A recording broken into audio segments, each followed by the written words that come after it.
нафарҳое ки ба границаҳо сафар мекунанд барои перескат кардан вай нафарҳо хубтар беҳтар медонанд. Срокаш буд шид, арест дай, ман ҳозир кор намекунам, патент регистратсия надорам, ман бояд чӣ кор кунам? Бародарои азиз, ман аз пеши худам намегӯям хизмат тамом шид. Ассалому алайкум ба ҳама тамошобинони барномаҳои Сорбон Сафаров. Тамошобинони азиз, чӣ хеле ки аз номи видео диден, аллакай медонед ки мо дар як мавзӯи бениҳоят суҳбат мекунем. Видеоро то охирша тамошо кунед ва ҳатман дар канал обуна бишед. Бародарони азизу меҳрубон, дар ҳамиҷа як чиза мехом қайд карда бигзарам. Чӣ хеле ки медонед, мо дар каналмон курси дарсомӯзии P2P биржа сар додагем. Нафарҳое ки мехоҳанд аз интернет пул кор кунанд, яъне и кор бе ягон риска. Шумо дар ягон кас пул намепартоед. Просто роҳи дополнительни пул кор кардана ёд мегиред. Рақамҳое ки дар рӯи экран мебинед, дар WhatsApp-аш бинависонед, мо шумораи аниқи одамҳоро ҷамъ мекунем ва баъдан дар Telegram шуморо дарс меомӯзонем. ҳатман бидроед ҷоатона зайнид кунед. айни ҳол ҳамаи шумо медонед ки дар Федератсияи Русия рӯз то рӯз рейдҳо вазнинтар шудастанд. баъди сафар кардани сарвазири Федератсияи Русия ба ҷумҳурии Тоҷикистон чандин осониҳо гуфтанд ки барои муҳоҷирон аз иҷа пас оварда мешавад. вале як чизи дигара гуфтан мегзарем дар ҳамиҷа ки ғайр аз ӯе ки дар шаҳрҳо рейд рафтесай, нафарҳое ки ба границаҳо сафар мекунанд барои перескат кардан, аз хотир набурорем ки айни ҳол дар границаҳорам рейдҳои вазнин ташкил кардагиянд. бисёри нафарҳо барои чӣ граница мераванд? Ба хотире ки ҳуҷҷатҳои худшона айсари нав тахт кунанд, ё бисёри нафарҳо ҳуҷҷатҳошон тамом шудагиянд мераванд граница мегзаранд. махсус барои ана ҳамин гуна нафарҳо рейд ташкил кардагиянд ва гуфта мешавад ки баъзе нафарҳое ҳастанд ки ба ҳуҷҷат гаштагияну просто вақти ҳуҷҷатҳошон ба итмом расидагияи граница гузаштанӣ мешаванд, то ҳатто анамии гуна нафарҳоро қапида ҷарима таъин кардастанд. ва агар нафарҳое ки беҳуҷҷат гаштагӣ буданд тӯли чандин моҳҳо ё ки тӯли чандин солҳо, ин гуна нафарҳоро дигар обратно ба Федератсияи Русия диромадан намондастанд. рейд ҳар рӯз нестай дар граница. рейд дар як ҳафта як маротиба ё ду маротиба мешавад, ҳеҷ кас намедонад ки кадом рӯзҳои. лекин ҳамун рӯзҳое ки рейд ташкил мекунанд бениҳоят вазнин мегзаронанд. ба ҳамин хотир гуфтаниям ки ҳар вақте ки ба границаи Қазоқистонам сафар мекунед, бо эҳтиёт бошед ва бо нафарҳое сафар бикунед ки шуморо гарантияш қатъӣ гузашта битонанд ва бо обратно дировардатон битонанд.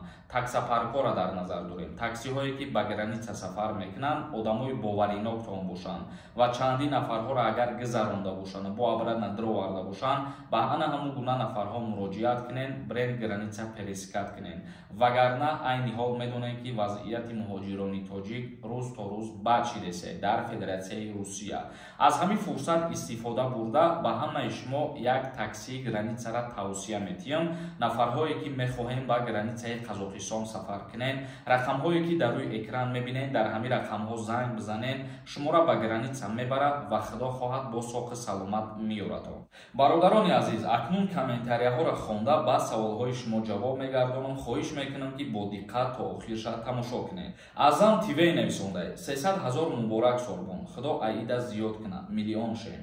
ҳазор раҳмати калон ба ҳама нафарҳое ки барои 300 000 подписчик шидани канал табрик карданд.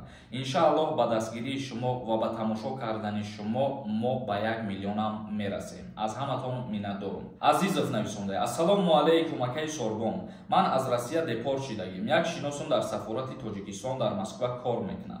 вай мегӯяд ки бо тариқи суд депортро боз карда мешавад. ҳамин роста як мефаҳмонем. пешакӣ раҳмат.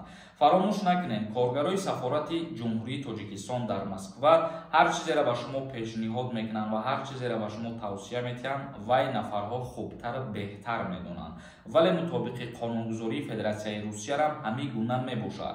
дар ҳолате ки агар шумо доказат карда битонед ки бе ягон қонуншиканӣ шуморо депорт кардагиянд, танҳо дар ҳамин ҳолат метавонанд ки бо тариқи суд кушодаш кунанд. Шокиров Амир нависонда ассалому алайкум акаи Сорбон. ҳамин саволи мада ҷавоб медодем. ман патенти регистратсиям сӯхтагӣ буд. ба Тоҷикистон омадам.